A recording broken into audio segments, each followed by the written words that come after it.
Assalamualaikum warahmatullahi wabarakatuh. Pemirsa subscriber YouTube Mang Cecep Gorobacep anu satiasa tuhu manco di mana wae ayana. Dina dangat ayeuna urang neraskeun hanca dongeng Mapai Jalan ka Naraka bagian ka-11. Ieu yasana Ki Masram. Sate acan ieu dongeng dipedar sakumaha biasa ngaturkeun rebu nuhun laksa ketika bingahan kanu tos satiasa tuhu manco ngomen oge ngalai kana ieu dongeng-dongeng Mang Cecep Gorobacep. Mudah-mudahan eta kasayan dibalas ku Gusti Anu Maha Suci. Amin. Ya Allah ya Robbal alamin. Sumangga supados teu nyangkolong teuing kana waktos wilujeng ngadangukeun.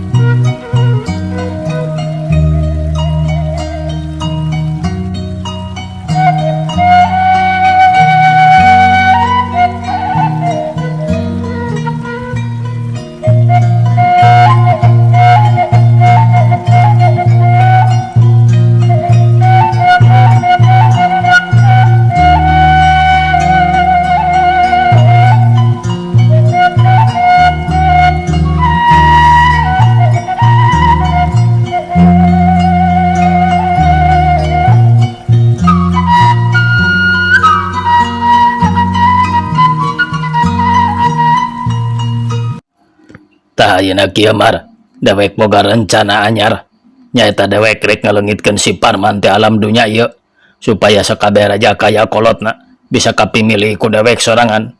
Ieu pagawean teh ku dewek rek dipasrahkeun ka maneh sabab ari dipigawe ku dewek sorangan dewek ngarasa kararagok sanggup henteu kira-kirana mun maneh dititah maehan si Parman. Ditanya kitu teh si Gomar teu gancang-gancang nembalan sabab ngarasakeun bingung da Den Parman teh sakitu bageurna sok barang bere ka manehna hate teu tega migawena ari teu nurut kumaha kuno jadi guru meureun manehna disatru malah bisa-bisa disiksa dipaehan ku Juragan Burhan. Atuh teu matak heran mun manehna lila ngahuleng teu bisa mere jawaban sedang Juragan Burhan jadi penasaran pok deui nanya, "Kumaha Mar?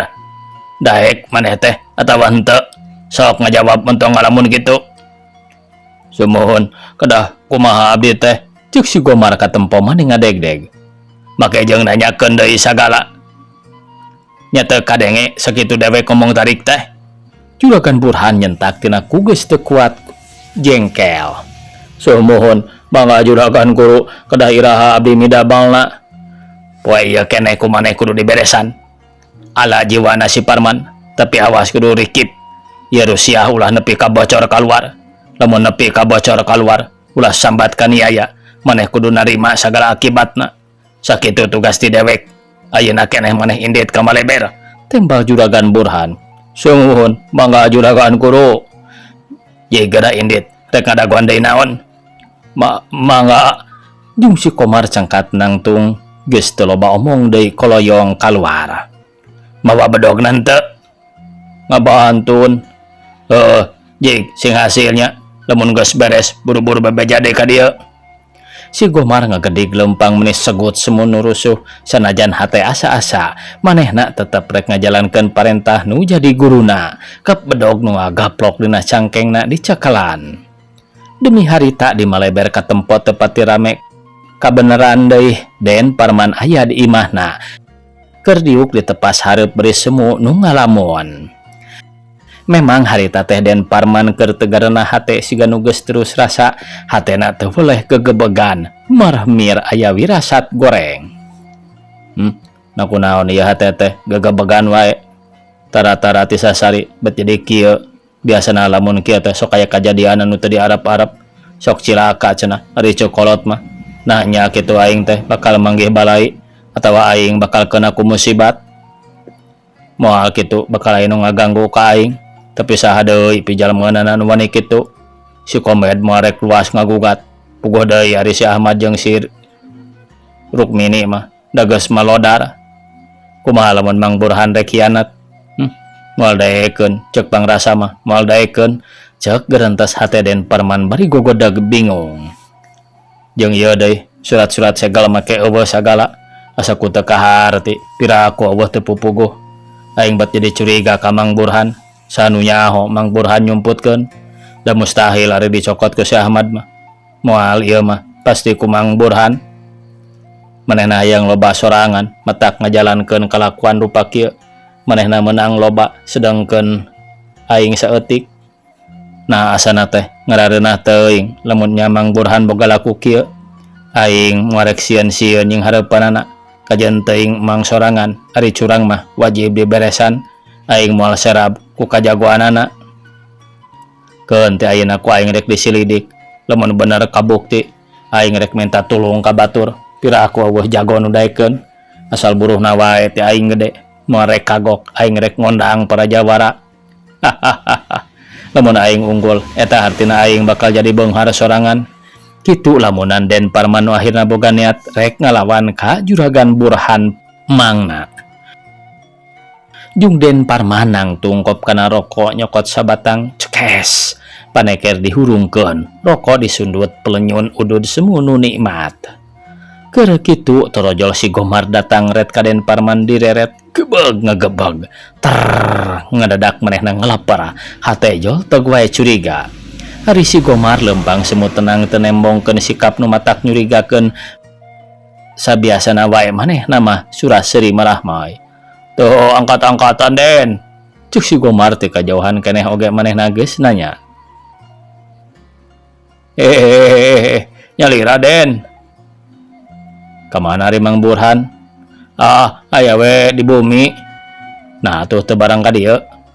Manawi nuju lalior saurna mah tembal si Gomar. Terus lempang barang geus deukeut ka Den Parman reg eureun bedog nu ngagantung dina cangkeng teh dicekel diomekeun. Sok diuk di dinya disihayang inu mah nyokot we ku sorangan. Ceuk Den Parman. Sawiah cakap Den. Rek udud. Cobi sabatang we. Ceuk si Gomar bari nyokot sabatang. Pelenyun manehna oge udud. Harita Den Parman teu wani deukeut ka si Gomar sabab manehna geus neuneun kacurigaan. Ari si Gomar gawena rarat-reret. Hate deg-degan niat hayang geura laksana ngan wae can meunang kasempetan nu hade atuh sakedapan mah ngahulang mikir-mikir pi akaleun. Janten saropi nya Den ayeuna mah raos we teu gandeng teuing.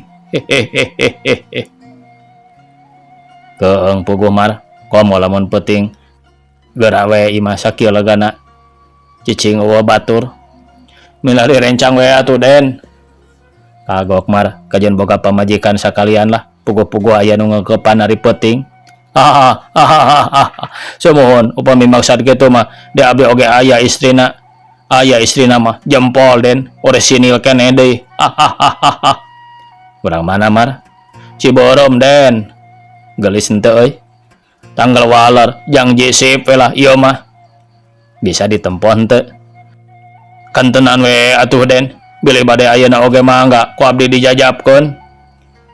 Cing hayu. Tapi awasun bohong ye. Ceuk Den Parman abong tukang ka awewe. Ditawaran nu geulis teh jol nyentok wae poho kana kacurigaan. Mangga Den.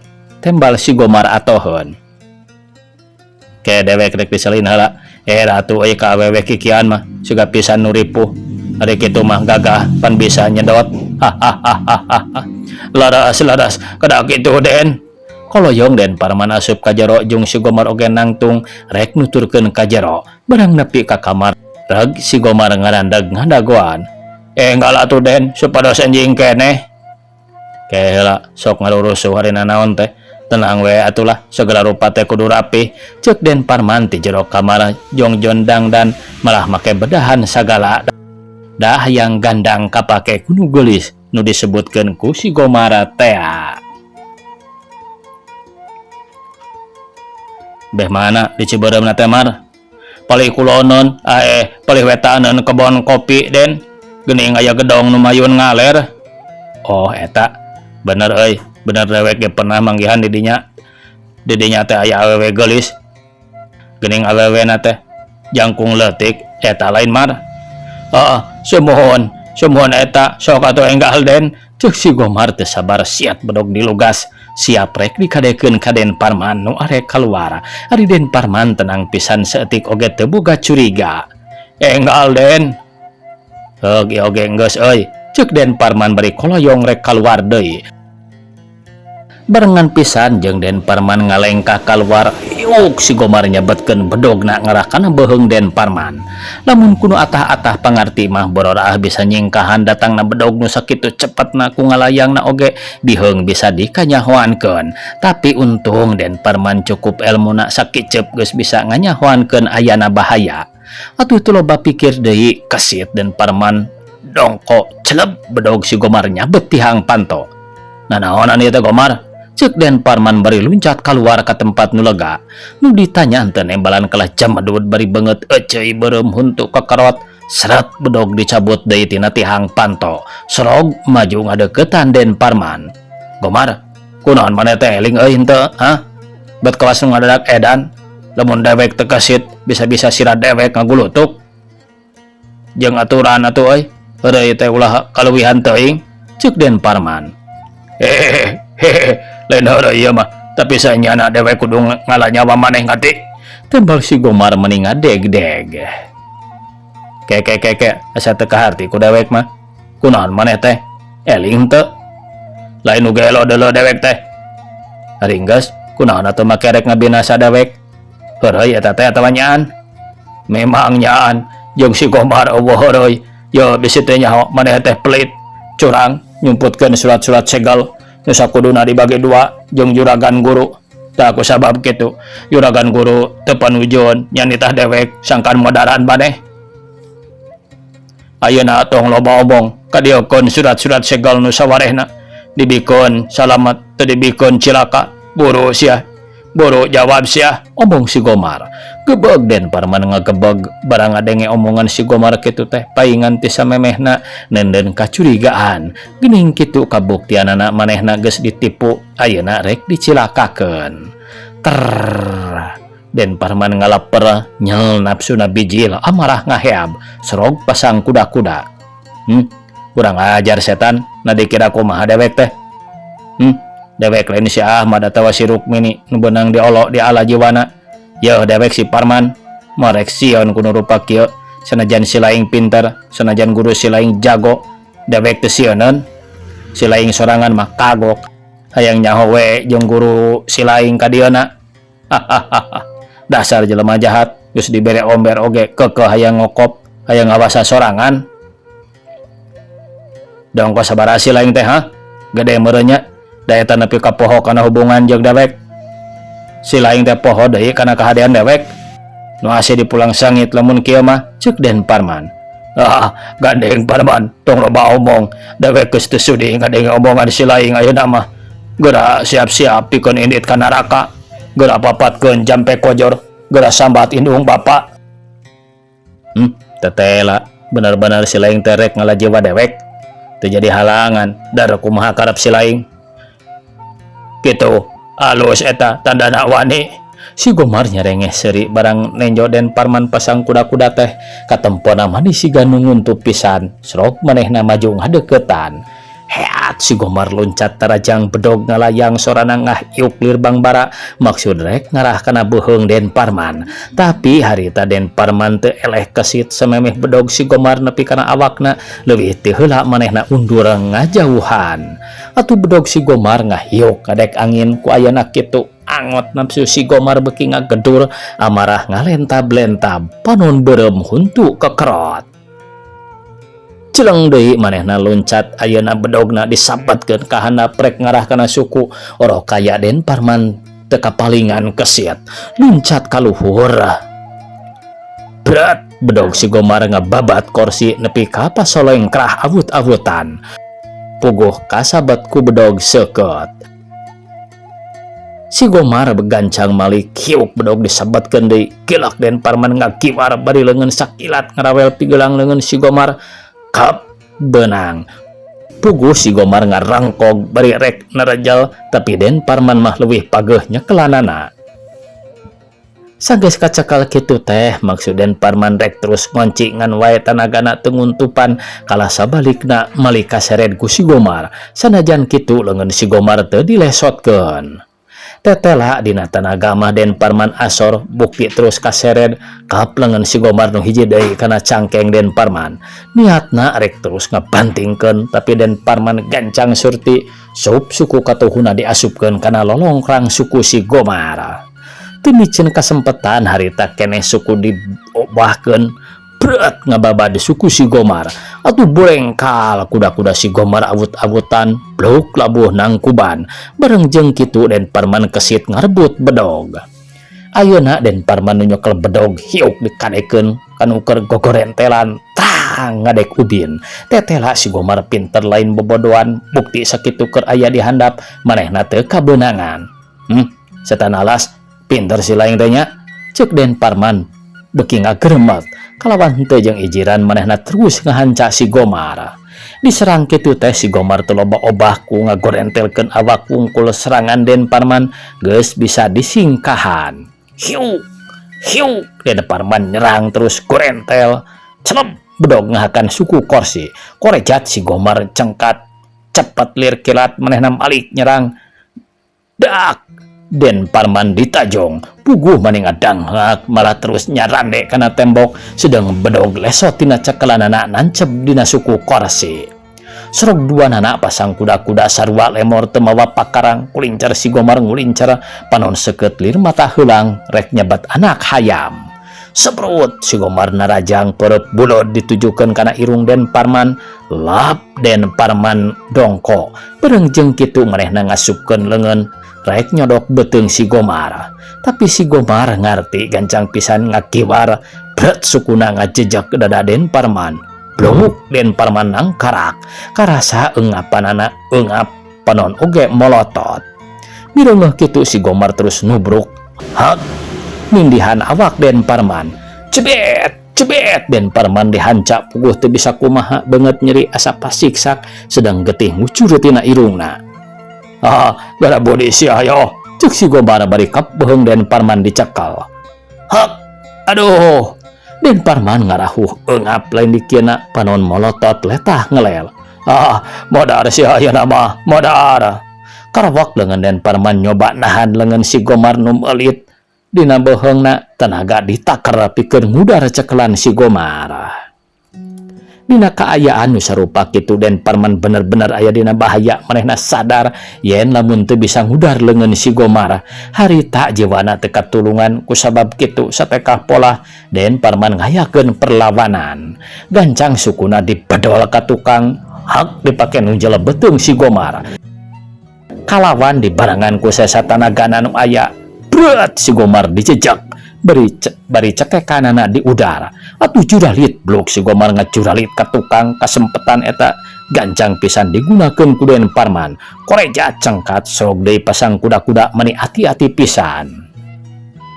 Harita si Gomar ti jangkang sirah ngadagor lomari teu bodo oge nyeri nyanyawetan.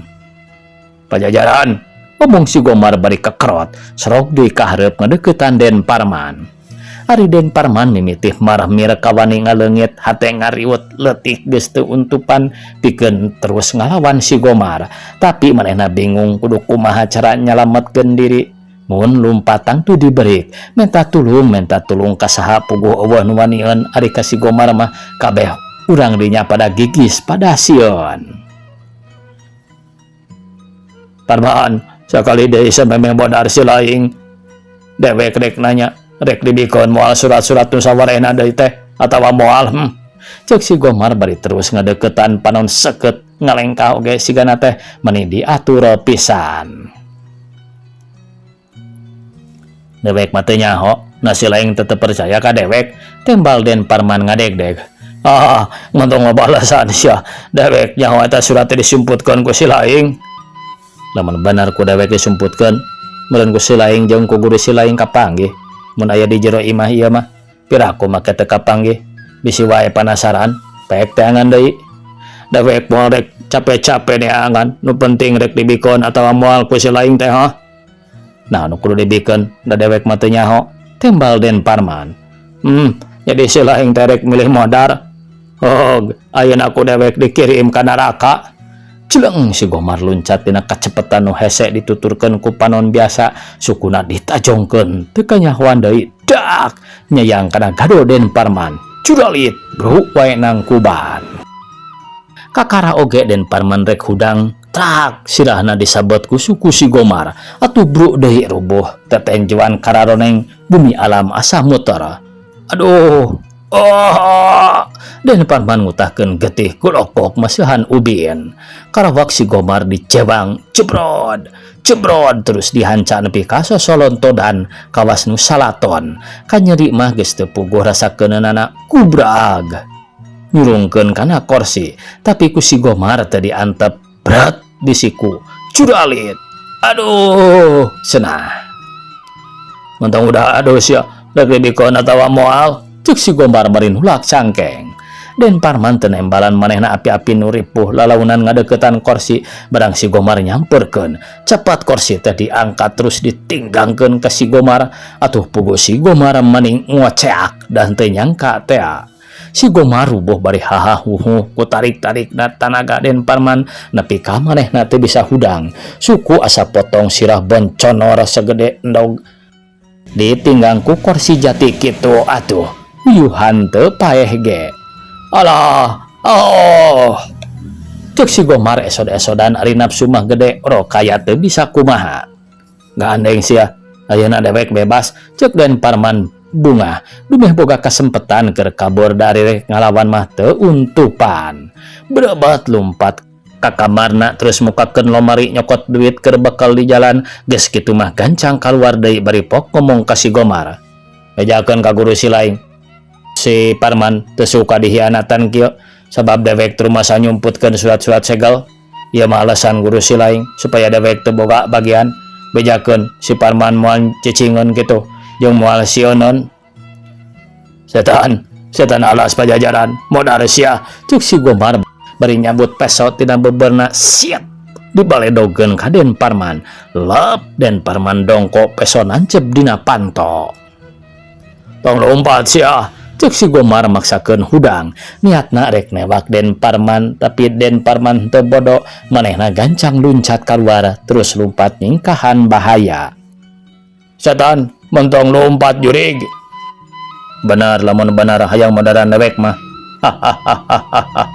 aya jago teu bisa lompat cek Den Parman geus teu ngaliuk deui ka tukang si Gomar teu bisa terus ngaberik nepi ka buruan oge manehna geus ngarumpuyuk deui ari nu dibrik mangpret beuki jauh menang sawatara lila mah si Gomar nang kuban ngaleungitkeun ka nyeri jeung kacape teu lila antarana torojol Juragan Burhan kumaha mar beres oi cik Juragan Burhan teu sabar ret ka si Gomar ret kana ubin beureum kapulas ku getih Den Parman aduh kabur gan tembal si Gomar nah atuh tadi barik bodoh si lain mah ditita teh sok tara balik tos bade kojor tadi gegan tah ieu getihna mending ngabaya-bah kieu mung manehna kabur barang ku abdi bade diberik abdi rusuh teuing ditajong kana batu geura mangga tinggalan sirah abdi meni bonconor kieu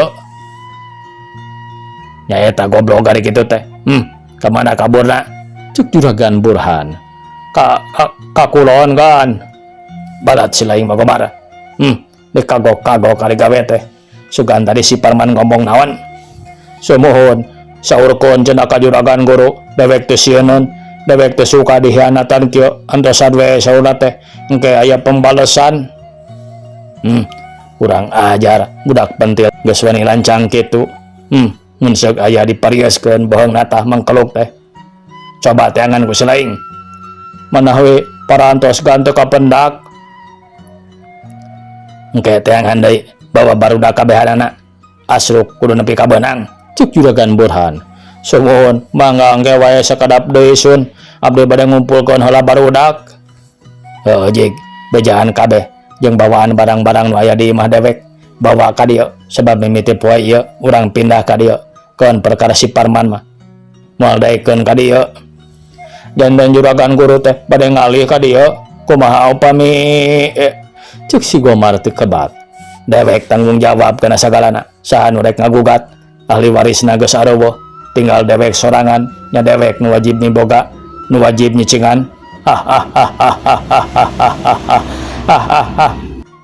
ayeuna dewek jadi jelema bonghar sawah lega, kebon loba, imah gedong tur gede, ku urang bisa digunakan naon wae. Bisi si laing hayang main bisa dipakai tempat pamainan, urang pusatkeun di dieu unggal peuting bakal rame. Hahaha, senang sia Gomar, senang sia Gomar ayeuna mah. Hahaha, beres pisan kan upami kitu mah, cuk si Gomar mairan. Tah ayeuna ji kumpulkeun batur-batur kabeh, tita digawe ngakutan barang-barang nu Cijerah. Semohon mangga juragan guru. Jik buru-buru mengpengsu keneh. Kencit si Gomar indit ngebejaan batur-baturna sanggeus kumpul bering kabehanana ka Cijerah rek ngakutan parabot-parabot nu jadi guruna. Bubuhan nu digawena loba tengah poe oge geus beres. Nya ti mimiti poe eta Juragan Burhan cicing di imah warisan Juragan Suryaman, imah nu tadina tempat kahadean teh ayeuna ganti rupa jadi tempat pamainan, tempat rucah unggal poe teu weleh rame. Bubuhan kabeh murid-murid Juragan Burhan caricing di dinya keur ngajaga bisi aya nu ngagugat atawa nu rek menta deui imah pangpang nama Hariwang Kuden Parman da ari Neng Rukmini jeung Den Ahmad mah cenah geus paeh eueuh di alam dunya ieu. Tunda anu keur rucah urang malikan deui lalakon Neng Rukmini jeung si Komed. Harita teh panon poe geus nyorotkeun cahyana hawar-hawar ti hiji pasir leutik kadenge sora nu bublag sakapeung kadenge aya nu ngagorowok tetela lamun diintip mah di dinya teh aya nu keur latihan main po horeng Neng Rukmini jeung si Komed anu jadi guruna tayalian ti Aki Gundul. Ku gemblengan Aki Gundul Neng Rukmini wanita perkasa pintar tur kesit ayeuna geus sanggup nyenghareupan lawan nu lobana 8. Malah poe eta teh Neng Rukmini nutupkeun pangajaranana minangka keur diuji poe eta teh. Cukup cek Aki Gundul bari netep ka Neng Rukmini semun nu bangga boga murid calakan teh. Kumaha Ki? Sae Neng sae ayeuna mah tos cekap. Aki percaya kana kakiatan Neng. Ari abdi kumaha Ki? Cuk si Komed. Sarua maneh oge kapuji alus med oy. Dip sakedapan mah jarempet tiluanana dipinuhan ku kabungah jeung kasugemaan dumeh geus bisa hasil ngalabuah. Laksana pamaksudanana komo Neng Rukmini mah bungahna teh leuwih-leuwih tinu sejen. Rek henteu bungah kumaha da ayeuna geus jadi jawara cukup ilmu loba pangabisa boga kakuatan pikeun males dendam ngarebut deui hak milikna tina leungeun Juragan Burhan nu jadi pamana. Harita keneh jorojoy aya niat rek turun gunung rek ngajorag pamana atuh pok wae ngomong. Aki ayeuna mah mugi ku Aki diwidian rehna abdi bade turun gunung ngarebut deui hak milik abdi ti Mang Burhan. Rupina ayeuna tos waktosna Ki. Kitu deui abdi ayeuna tos aya kakuatan. Piraku ilmu ti Aki teu aya mangfaatna mah. Ulang Aki Gundul ngahulang teu nyangka Neng Rukmini ngabogaan niat nu gancang kitu. Neng, Aki tu ngabibisani kana praosan Neng. Nya kitu pisan upami nu nuju dipinuhan ku nafsu mah. Sok hayang enggal-enggal, sok tara sabaran. Tapi mugi ku Neng diemut heula. Supados henteu kaduhung di akhirna. Komo ieu narohkeun nyawa ku urang kedah diperhetangkeun asak-asak. Kumaha kakuatan lawan, kumaha kakuatan urang. Aki percanten ka Neng, tapi teu terang kana kakuatan musuh urang. Saha nu terang ilmu maranehna teh aya di saluhureun urang. Tah ieu teh matak bahaya. Kumargi kitu saena mah urang kedah sabar heula, urang silidik heula kakuatan maranehanana. Upami tos kasilidik tur kauntup nembe ku Neng dilaksanakeun. Janten ayeuna sae sabar sanes Aki ngahalang-halang mung Aki hawatos ka salira Neng. Langkung sae upami Neng nambihan deui pangarti. Upami sampurna mah kedah sampurna pisan. Supados urang teu ringrang teu hariwang cek Aki Gundul bari netep antep ka Neng Rukmini. Waktosna kabujang sae pamiarsa sakitu anu tiasa kapihatur. Wassalamualaikum warahmatullahi wabarakatuh.